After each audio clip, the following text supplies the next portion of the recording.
Hello everybody and welcome to Viewing Gods, where we will be discussing the American Gods TV show week by week, episode by episode, all the blood, glory, sex and great things to come from Neil Gaiman's book, now being envisioned on television. Today I'm joined by Nicholas Pryor. Hello Nick.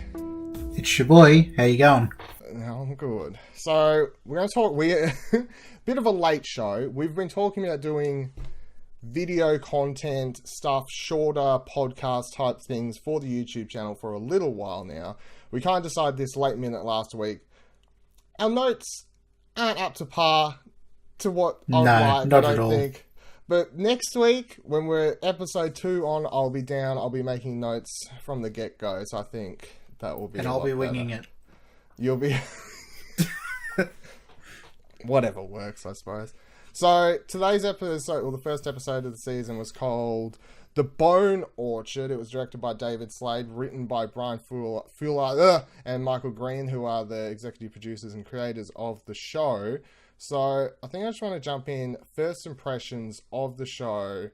And it's worth pointing out that Nick is the person who has read the book amongst us, and I'm the person who got about third way through it and kind of stopped years ago for some reason. So I need to go back and read it, but I might as well be the typical, I'm the non-book reader person and Nick's the book reader the person for this show, which I think should help going forward. Yeah, so definitely. We're going to talk full spoilers for the episode that's on, but Nick's promised not to spoil anything further than the episode that we currently watched, and if he does, I'll try my best.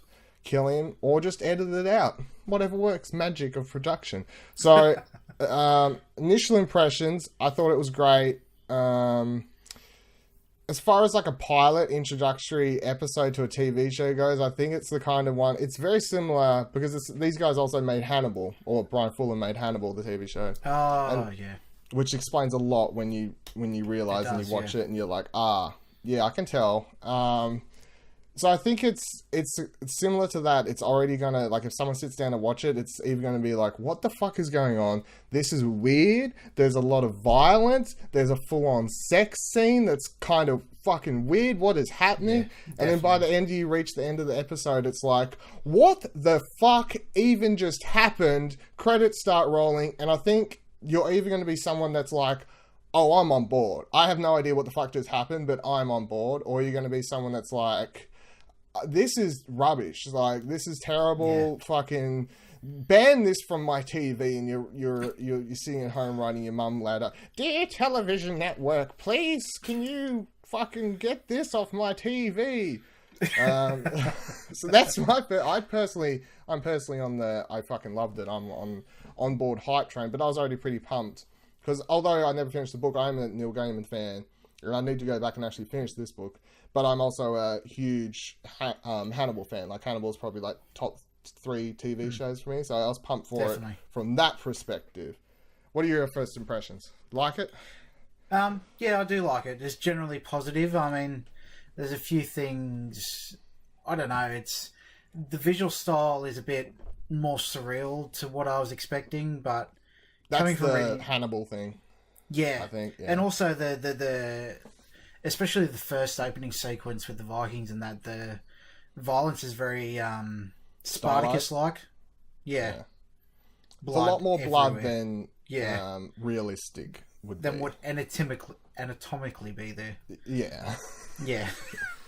Like, there's there's that shot where one of them like smashes one of the Vikings' head in, and he just seems to have like a paint bucket of fucking blood just explode out of his head in every direction. I was like, that's a lot of blood for a skull, but, you know, Vikings maybe. Yeah.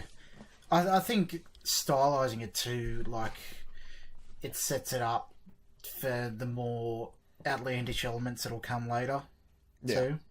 Yeah. But generally positive. Generally positive? So generally positive. Do you just want to go to what you didn't like then, since you're already like, I'm generally positive?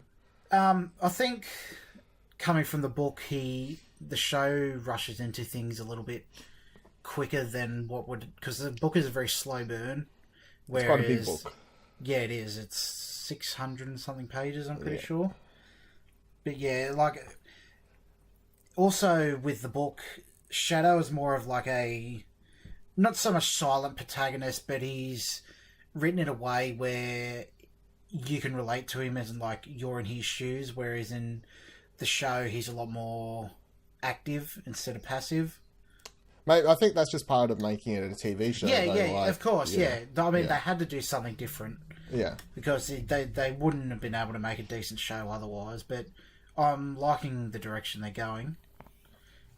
So on Shadow, he's interesting because the guy plays him. At first, I was like, I'm not sure if I'm liking the way because he just seems kind of boring.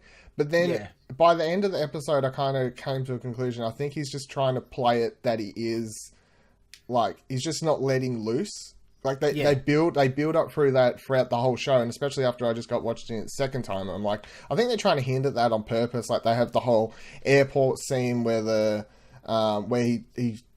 he remembers being told not to spit it with airport ladies, and even though he really wants to spit it with the airport lady. So I think he's just trying to keep.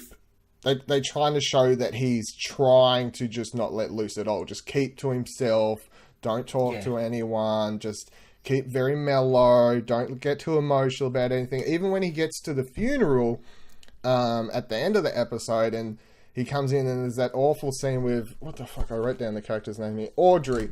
Audrey, yeah. And she's done doing the whole thing where it's like, didn't you know, Shadow? She died with my husband's cock in her mouth. And he's like... And I was like watching, I was like, holy fuck. If that was me, you'd just be like... Well, any normal person would probably be like... Even at a funeral, you'd forget for a moment. Just be like, what the... Like, why didn't anyone tell... Like, what the... You know, but he's just kind of sucks it all up and just continues on. And then they show the shot of him even at the actual burial happening. He's just sitting there, keeping it all in. And it's not until he's alone finally above a grave that he starts to let loose a little bit when he's alone. Yeah. But then as soon as Audrey comes back over, he's back to being Mr. Just, I'll keep it to myself. I'm not going to say it. Yeah, blah, blah, blah. Nothing. So I think that's how he's meant to be playing it. It just comes off kind of boring. Yeah, that's one of the major criticisms of the book. You either love it or you hate it because of how he's written. Yeah. But I don't know. I think you set him up to be like a mystery character, especially because they're like, here's this guy who's in prison for 3 years, getting out now, and they're never like, what did he do? Yeah. They don't say in the whole episode, they're never like, what did they... They kind of hint at it too, because it's when he's on the plane, we're skipping ahead a little bit, when he's on the plane with Wednesday and he's talking to him about how Wednesday scammed into getting first class, he was running off different cons that he knows, whereas in the book what he did to get into prison, I don't know if would this be a spoiler, because they seem to be going in a different way. No, it probably is if because we haven't confirmed if they're going to swing it back, so... Yeah. But, yeah, all right, let's swing it back and go... He seems to be more of a criminal than he is in the book. Yeah, well, we'll find out. It'll be interesting. I think they're trying to keep it a mystery as well, because that's just whole part of his character, but... All right, let's swing it back. So the first thing about the episode that grabs me is that I just want to point out how fucking cool the opening credit sequence is. Yeah, and it goes for like 2 minutes, and I was like, this is a very long opening title sequence, but I'll probably never skip it because I enjoy it so much. So then we get into the first part, which is we finally the opening Viking sequence, which we finally thing, which they've taken from the books as like these interlude stuff.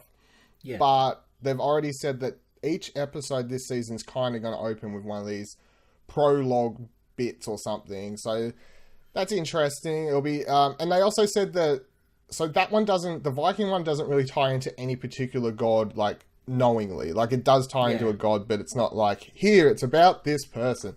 They said that some of the other ones may actually have gods in them, they may not, they may just be completely random, so it'll be interesting, especially if each one's going to be like hyper, either like crazy violent or end up in like a crazy I don't know. I want one to just end up with like a 50-man orgy or some shit. Like, that'd be great. So, we kind of covered meeting Shadow in the prison, and yeah, I thought he was kind of, he comes across boring and all that stuff. But so then when he gets out, just want to skip ahead to finally get to Mr. Wednesday. So he's at the airport. He's trying to fly back to get to his dead wife. Yeah, see her at the bureau, and he sees this guy come in, and this is the first time you ever see Mr. Wednesday in the show is him pretending to be this really confused old man kind of mentally challenged person, and then from that scene to the next scene when he's actually on the plane and you see what he's like in real life, Ian McShane, I love it. I think it's like the perfect role for him. Yeah. I mean, judging from the first episode alone, he's pretty much playing Al Swearingen again from Deadwood. But he played... Did you watch him in Game of Thrones as well? Oh, yeah, he was... Because he plays more or less the same role in that too, but it's fine. Yeah, well, it's the role he's born to play, really. Yeah, it's like... I suppose it's just like a kind of character he's really good at playing, but then it's the little nuanced differences between each character. Brings to it. Yeah, but it's kind of just him doing his thing. But made me laugh at the start because I knew in a second he was going to turn into this thing. The thing I found odd with that is he's playing mentally challenged at the gate, but when he's on the plane, he's back to being normal, and they don't pick up on that at all. Well, I suppose he gives it up as soon as he steps foot on the plane, because like the hostesses and everything on the plane are probably don't have any. They never got like word forward. Yeah, he just like hobbles through the. It's just jarring to me. And then gets in the first class. I like how he's that whole scene's great. It's probably one of my favorite. It's probably one of the better scenes in the episodes. Just his back and forth on that airplane there. Cashews or what? Yeah, it sets up his character because in the book you don't meet him until Shadow's already on the plane, as opposed to beforehand. I can't even remember that much of the book because it was so many years ago. Is it all first person? Or third person, but from the perspective of Shadow. Yeah, so they never really venture out. Yeah, so there's the moment that Shadow notices him in the airport only after he's begun talking already. So they show you him walking up to the counter, him start talking, and all that. If they're only showing it from Shadow's perspective, they couldn't do if they were following it from the books, because it's not until he starts noticing there's like Shadow prick up and be like, look at this crazy person, but you would have missed half the conversation by then. So exactly, I suppose, I don't know. So I reckon he's great, but he doesn't. So even when you get to the bar later, I don't think he's done much compared to other characters. He doesn't make that big of an impression. No. For people who don't know who he is. Like, I already know who he is. I know that much. Yeah. And they hint at it this episode. And I think if you know enough about certain mythologies and gods and stuff like that, you should be able to work it out easy enough. But I'm still not going to say what it is, because I'd be like, it's kind of a spoiler. They didn't obliviously say, this guy is this person. So, not going to give it away. But it is in there if you can watch the episode again. You can figure it out. Like in the book, it's not really a spoiler to find out who he is. It's just more of a slow burn of people dropping hints here and there of who he might be. Yeah, I think it'll probably just be part of the TV shows. Yeah, one of the TV shows, like cool reveal moments or something like that, or maybe they just never explain like any of the gods. Really, it's just like leave them all open for you to figure out and how they all work. Well, I mean, if you're going to go off Hannibal's was very leave up to the just viewer, pay attention to the fucking TV show, and we're not going to give you any more information and directly explain things to you. Just kind of just pay attention, people. Yeah. So they go off that. Yeah. So after the whole plane sequence, you get probably one of the other. I don't know. It might be my favorite scene, which sounds bad to say, but it's the sex scene where you meet the Billiquist. Yeah, you meet the Billiquist Yeah. I was going to say the actress's name because I thought she was really, really great, but it's hard to Yeah, pronounce. I But it was can't like it's remember. Yatid Badiki, something like that. Sorry. Has she been in anything else notable? Not that I looked, but it was like nothing that stood out to me. Some Yeah. other TV shows I've never watched and stuff like that. But she's really great. From the moment she's on there, I'm like, just her staring at the guy when he walks up to the bar. It's like, hey, we've met on Tinder or whatever the fuck they use to hook up. And then she's just looking at him in a way. Like there's that shot where she's just staring at him and her eyes are just like, you can tell she's not right. Like you just feel off. She just has an off feeling. She's very socially awkward too. Yeah. Just like, do you like me? Yeah. Yeah. It's like, oh, I'm glad my kids got me to come out to do this. It's really great. She's like, me too, or something like that. She says it like really freakily. It's like, lady, you're a bit of an odd character, and yeah, of course she is, because then you get the big sex scene, which I already saw news stories about that were like, this is quite a, you know, give Game of Thrones its run for its money on hardcore kind of messed up sex scenes, but because you think you're watching a hardcore typical Game of Thrones type sex scene where two people are just gonna fuck for 5 minutes on porno levels on TV, until you get to the stage where she starts asking for some worship me events and hardcore like worship me, which I mean I'm not going to say that there's not someone out there who doesn't do that, who isn't actually a deity of some sort, but but then it's I think the part that would really confuse people it's one of those moments where you're like, oh, did that actually happen? Is when bloop, see ya. But she grows to an enormous size and fucking he goes right up in there. He goes right up there, and by up there, he goes up there. Pray to me like I'm your god, your goddess. I want to add that they dropped the C-bomb in there too. Oh yeah, I want to worship your cunt. I was like, Jesus. That was out there. I wasn't expecting that. I want to worship your breasts. I want to worship your mind. I want to worship your cunt. She's like, yeah, see ya, pal. Time. Up you go. Yeah.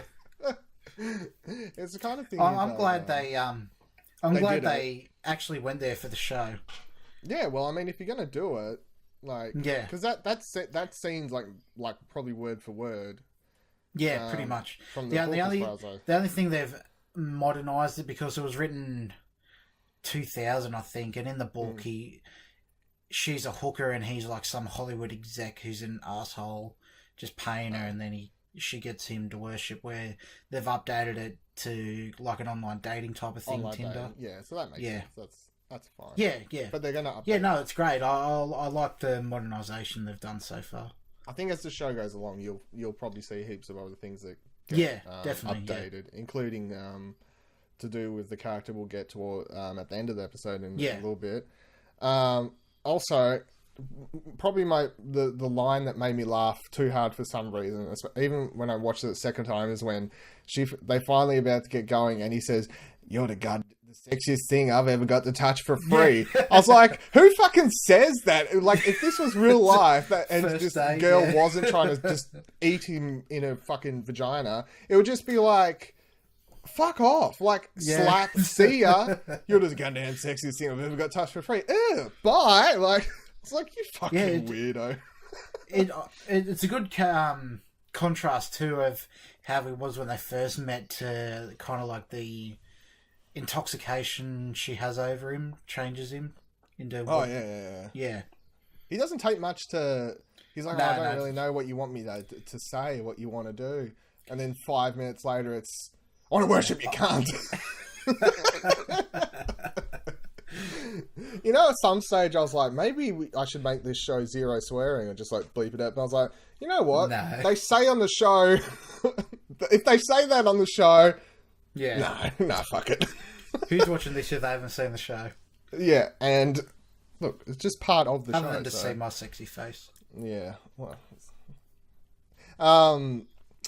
my favorite, my MVP of the show though. Like even though I think that sex scene's probably my favorite scene because of how fucking weird and crazy it is. And I was like, I haven't seen that on TV. I'll tell you that much.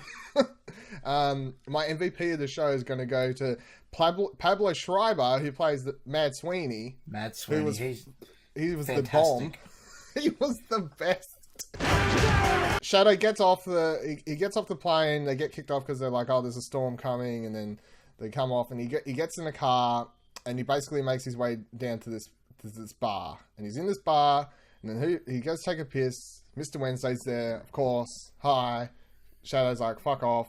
And he's like, I don't want your job. You've been talking to me about this fucking job since we was on a plane. Eat your cashews, old man. Get the fuck out of my life. And this is it's also funny, like talking about what I was talking about before, where he's trying to be like not get too emotional or like slash out. It seems like he just wants to punch him in the face the entire time. Yeah, definitely. Like you said, I've said I don't want your job as nicely as I can. Yeah. Tell you to fuck off. Yeah. Yeah, but you're just like, this guy is trying so hard to like not go back to prison or something like that. Yeah. I mean, also, like, how suspicious would you be, this guy following you around the countryside trying to give you a job? I know, I'd freak out a lot more than what he does. He's just like, this guy must be following me, not this guy has been waiting here because he knew I was going to be here, which is what it's kind of more like, because it's not like this guy followed me. It's like I knew I'd be here. So anyway, they have this whole. They play a game. This is also where he finds out about how he goes, I've got a job, and he goes, no, you don't, because his mate Robbie has given him a job. He finds out he died. Yeah. Everyone's dying in his life. Poor Shadow Moon. Wife dies with his friend's cock in the mouth. What a life this guy. Spoilers for later in the episode. They play this card, the coin. They're like, flip a coin, heads, tails, and of course, Mr. Wednesday guesses it right because at this point in the show, if you're watching it, you're like, pretty sure this guy's like a wizard. Yeah. I think if you don't know anything, you're like, this guy is a wizard, which would make sense because then the next character to walk into the scene is like, hi, I'm a leprechaun. Yeah. And he's not too sure if he's serious or not. Yeah, I think it's funny how... I think even if you don't know anything about the property, like, or what it is, I think at around this stage in the episode, if you know nothing, you're like, this is actually, like, legit supernatural shit going on because this guy just did this. And goes this guy and he's like, I'm a leprechaun. It's like, I don't think he's joking. Yeah. And then he just starts making fucking coins come out of everywhere. All sorts of crazy shit's happening. Because Shadow's thing is he does coin tricks. That's how he got through prison, and he's something he does to keep his mind occupied. Yeah, that's the coin tricks. I think the two main things you find out about Shadow by the end of the episode, because you don't really know much about him. It's like he had a wife, she's dead. Had a best friend, dead. Guy was going to give him a job, friend, dead. He was in prison for 3 years. We don't really know why. Guy seems to have violent tendencies. But he spent a lot of time doing coin tricks because that's how we first meet him. He's like flipping a coin in his bed.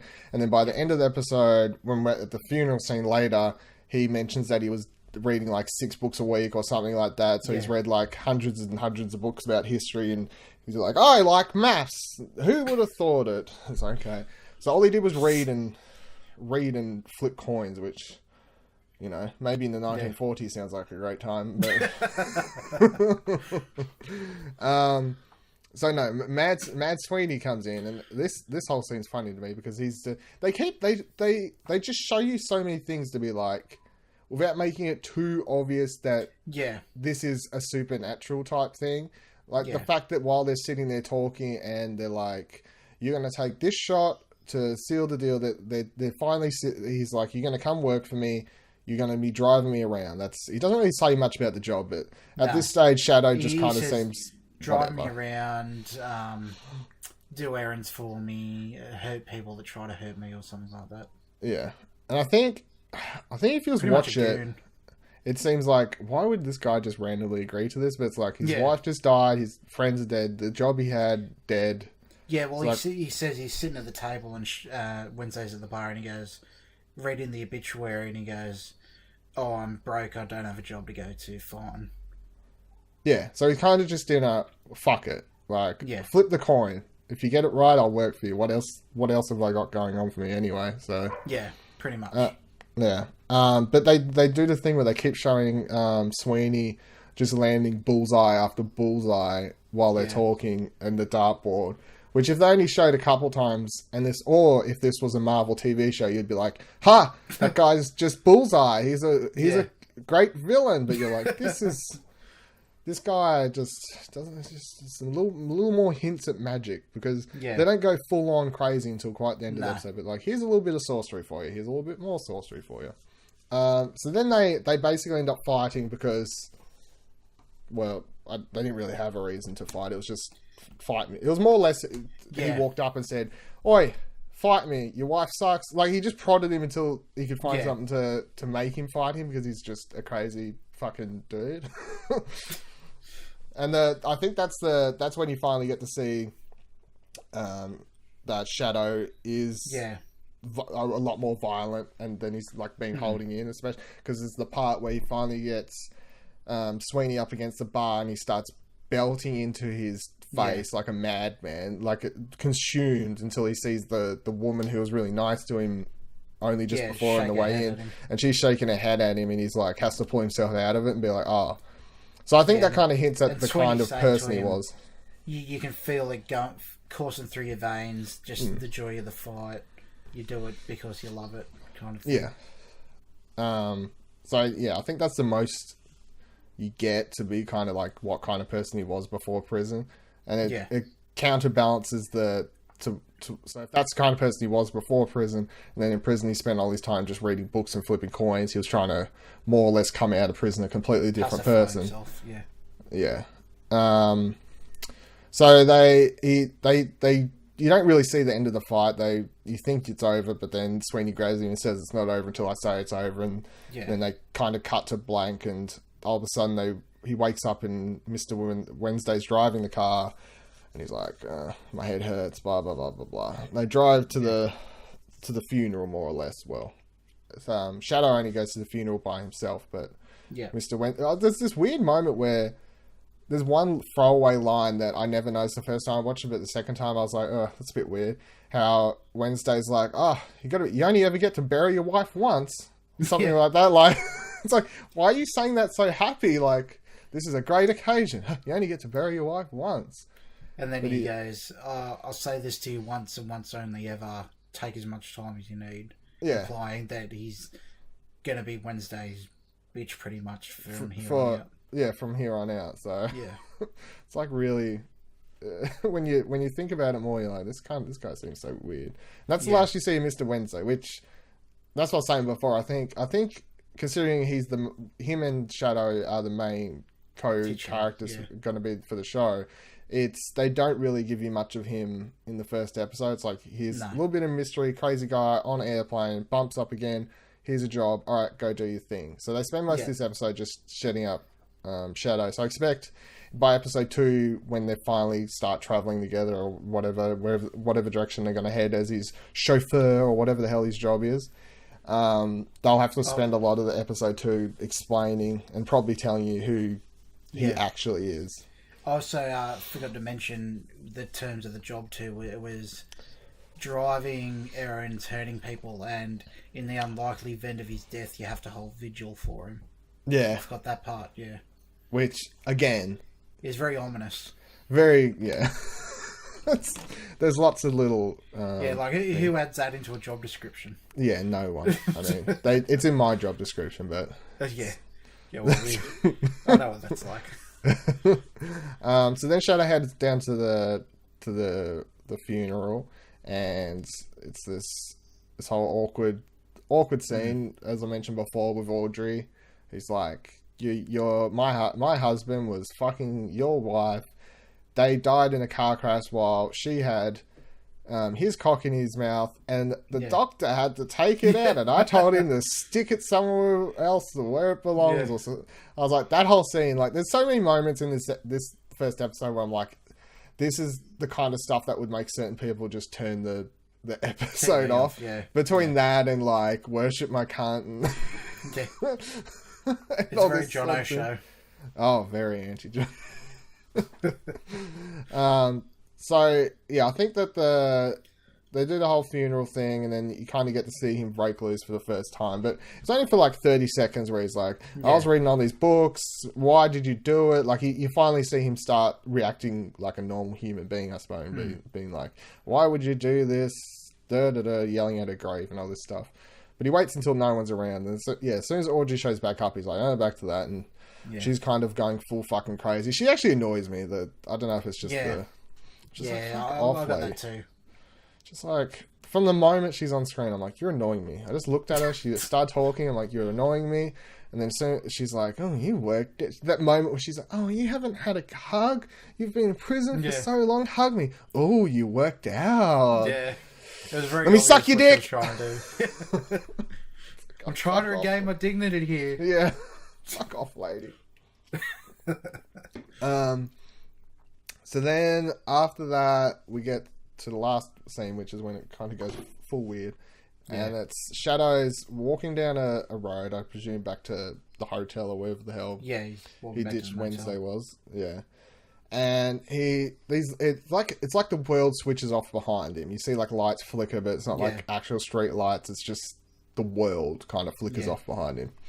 And then he sees this object off to the side of the road that looks like something out of Close Encounters of the Third Kind. Yeah, that was so strange. Yeah, it was very... It looks so much like it belongs in a completely different show. It's coming from the set next door.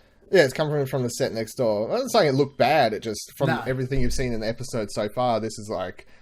Even a dude shooting coins out of his hand and stuff like that. And something else I'll mention in a second that I forgot when it actually fits into the show. But it's fantastic contrast between the whole premise of the show of the old versus the new too.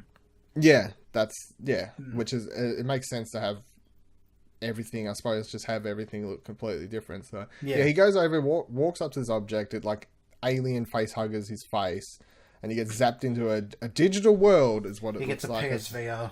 He gets a PSVR on the face for free. He should be happy, and he gets to meet Bruce Langley, who is now my favourite person to hate because he's playing the most like teen dipshit Justin Bieber looking like annoying rich kid. He's just like this rich kid, little fuck, and I hate him. And I think it's good because I think I'm supposed to hate him. But he's technical boy who is the. I mean, I don't think it's the spoiler to say. I don't know. It's kind of he's one of the new gods. And when you think about it, it makes sense because you're like, okay, what do we have these days? It's the show's all TV, about internet, worshipping movies. What people worship. Yeah. So what comes into days and age of this day? It's like, well, people these days worship technology and stuff. So of course there's been born a tech god, and this is him, and I hate him, and he's a little fucking cunt. Yeah, he's perfect for technical boy in this day and age, like the whole Justin Bieber, COD player, I fucked your mum. I can help you influence opinions, behaviors, beliefs like never before. It would be an honor to evolve with you. Back in the book, the internet was relatively a new thing, the year 2000. He was portrayed as like a fat basement nerd, like pimples all over his face, Cheetos everywhere, Mountain Dew, that kind of thing. Yeah, and I think this just seems to make more sense because he looks like what you'd expect from a new. He just looks like the kind of guy that you just want to punch in the face. Yeah, is the thing. He's not your internet basement nerd. He's got a weird hairdo. He's kind of a hipster dude. And he just starts smoking his lizard pipe, frog pipe, whatever the fuck it was. Weird. Blowing it in his face.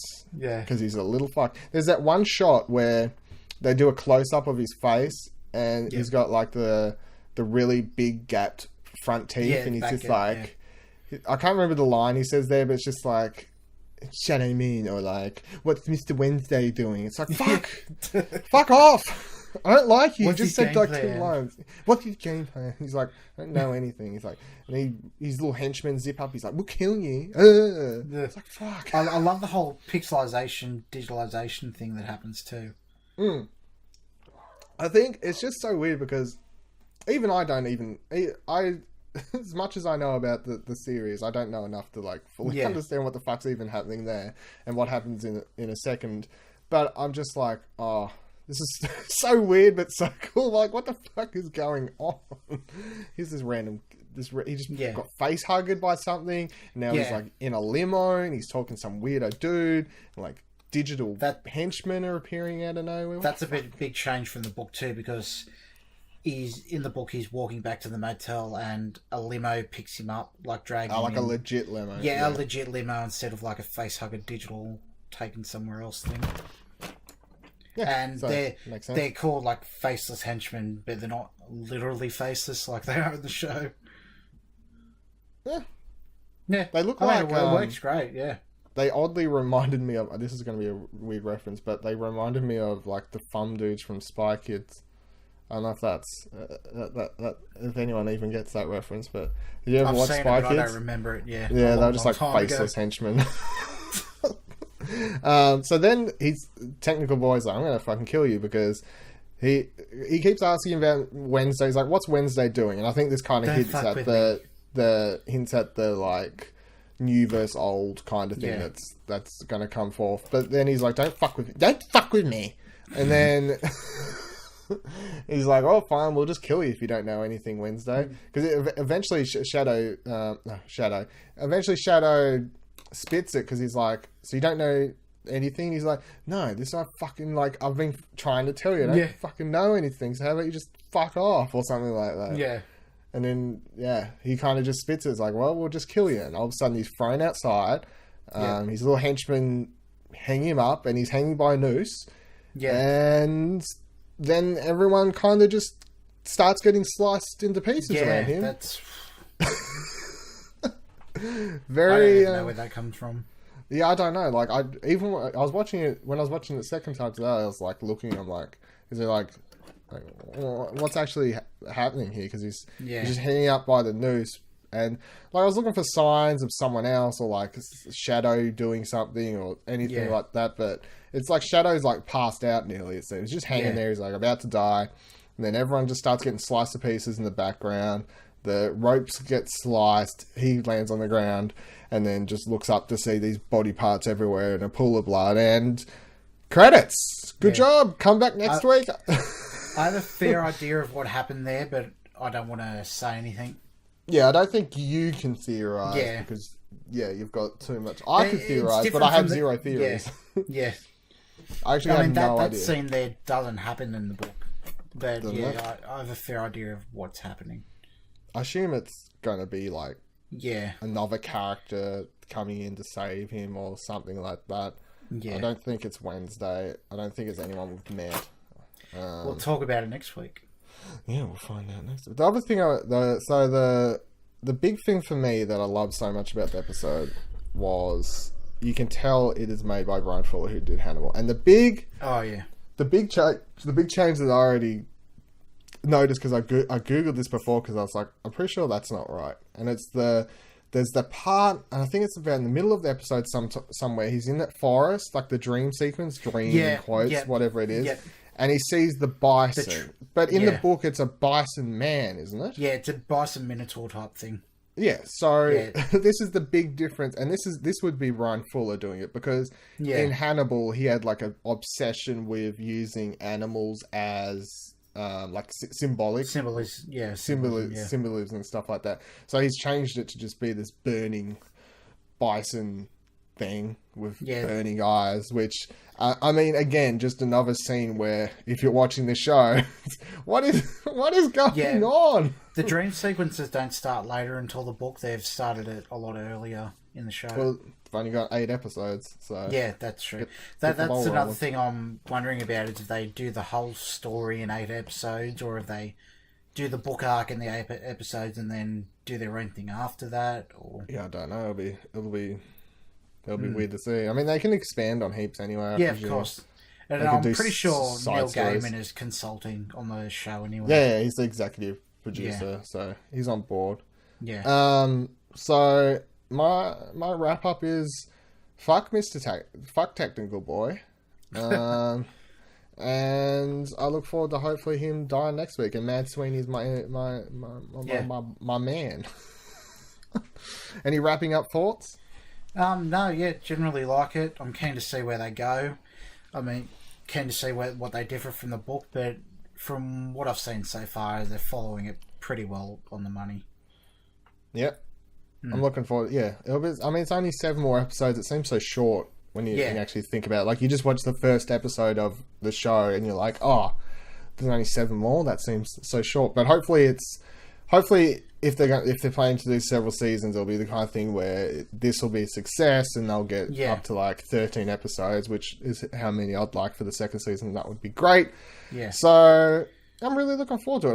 It's so weird because I'd like to do like a theorize, try and guess what the hell's even going to happen next episode, but I literally like, I don't know, everyone just fucking fell apart. I have nothing to grasp on to try and even guess what would happen. It's so crazy.